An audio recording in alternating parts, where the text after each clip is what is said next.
selles mõttes nagu Jõelähtme on väga lahe klubi.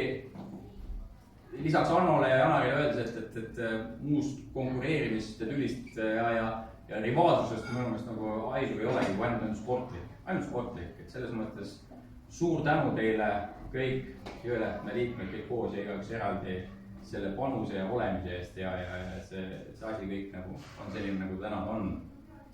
Siis ma olen teinud päris palju elus muud sporti ka.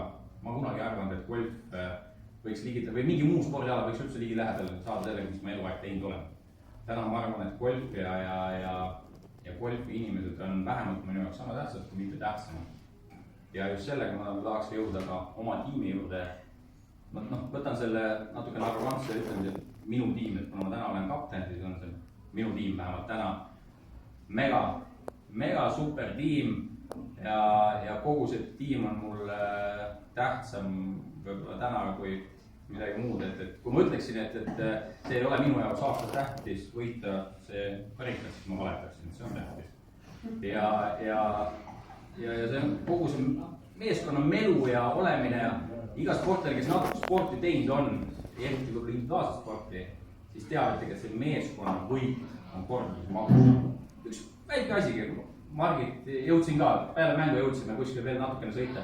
Margit oli Katrega müramas seal kuskil 16. rajal ja seis oli täitsa viigis ja hästi väike mõte, mis Margit ütles, et kuule, teeks nii, mõtlesin, et kuule, äkki Margit proovid sealt niipidi ja tegelikult tegi selle löögi ju tegi Margit ära ja see tuli välja ja taktika tol hetkel nagu toimis ja ta Katre vastu võttis seal raja ja kes teab võib-olla ka tänu sellele kogu matši, aga see tunde tegi nii heaks, et see nagu toimis ja see ühine mõtlemine, et selles osas ma tahaksin olla teile tänulikud, et nii paganama hästi mängisite. Aivar, et sa hoiad niisugust mõnusat klubi. Karikas on lahe. Ma arvan, et te kõik olete üks osa väiksest ajaloost. Need nimed siin kõik ütlevad 100 aasta pärast lapsed. Kõik muud räägivad, teist ma arvan palju. Me kindlasti veel näeme mitmetel kordadel kuskil mujal võib-olla. Veel kord tänud, mõnusat õhtut. Aitäh!